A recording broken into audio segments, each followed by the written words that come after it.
नाजिर साहब बात कर रहे थे कि स्प्लिट मैंडेट आया है तो इसलिए ये इत्तेहादी हुकूमत बनाई गई है, लेकिन ये मसाइल अगर देखे जाएं तो फिर ये भी तो होता है ना कि इंडिपेंडेंटली फैसले नहीं कर पाते। पीडीएम का दौरे हुकूमत, उसके बाद फिर जब इलेक्शन कैंपेन आई हम देख रहे थे कि नून लीग पीपल्स पार्टी पर मलबा फेंक रही थी, पीपल्स पार्टी कह रही थी कि जी हमने कुछ नहीं किया, हम सिर्फ अपनी वजारतों के जवाबदेह हैं। फिर इस तरह के मसाइल भी तो सामने आते हैं। बिल्कुल आपने दुरुस्त कहा, ये होता है, लेकिन सवाल फिर वही है कि अल्टरनेटिव क्या है। अवाम ने जब नहीं दिया किसी एक एब्सोलूट, किसी को आप कहिए उस कंफर्टेबल मेजॉरिटी नहीं दी, तो अब क्या करें। बात तो ये है ना, आइडियल एनवायरनमेंट आप मुहैया कर देंगे तो मैं काम करूंगा, ये तो कोई यानी अयाशी मैसर नहीं होती ना। तो जब स्प्लिट मैंडेट आ गया है तो हर क़यादत को, हर सियासी जमात को जो जमहूरियत और रिपब्लिक यानी इस तरह के पूरे कॉन्सेप्ट पर बिलीव करती है, वो कबायली दौर में नहीं जी रही, वो सल्तनतों के दौर में नहीं जी रही, वो इंतकाल इख्तिदार के लिए तलवार और बंदूक की तरफ नहीं देख रही। अच्छा, अब चैलेंज है सबके लिए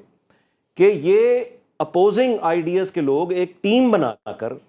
किस तरह से उन मिनिमम, जिन्हें कहना चाहिए कि जो एजेंडा है उस पर ये इत्तफाक करें कि देखिए ये मुल्क के लिए बेहतर है, जिस पर ये एग्रीमेंट में आ जाएं और उसके बाद ये आगे बढ़ने के रास्ते निकालें,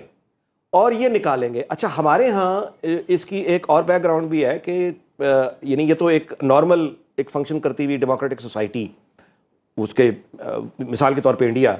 कि वहाँ पे ये मतलब है कि तजुर्बे वहाँ भी इत्तेहादी हुकूमतों के हो चुके हैं। यहाँ पे एक आप हमारे सिनेरियो में, मैं इसको लफ्ज़ में बड़े सोच समझ के मैं एक लफ्ज़ इस्तेमाल कर रहा हूँ,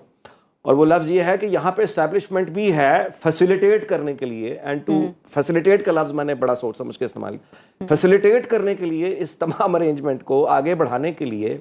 जो ग्लू है जिसने इनको जोड़ के रखना है, वो बहरहाल रियासत की ताकत होगी। और वो जैसे कि 2018 एग्जैक्टली, ज़्यादा पीछे जाने की ज़रूरत नहीं है, जैसे 2018 के बाद बानी पीटीआई की जब हुकूमत बनी तो उसमें इत्तेहादी उनको फराहम कर दिए गए, एतमाद का वोट फराहम कर दिया गया, और आमिर लियाकत जो अब दुनिया से जा चुके हैं, उनका एक यानी दूसरी मरतबा जब एतमाद का, आमिर लियाकत जो एंकर जा चुके हैं दुनिया से, अल्लाह उनकी मग़फ़िरत करे, उन्होंने ऑन रिकॉर्ड जब बानी पीटीआई ने दूसरी मरतबा एतमाद का वोट लेना चाहा था तो कराची से जब वो आए, बिल्कुल सर आप सही कह रहे हैं कि एस्टैब्लिशमेंट का बड़ा अहम रोल है पाकिस्तानी सियासत में।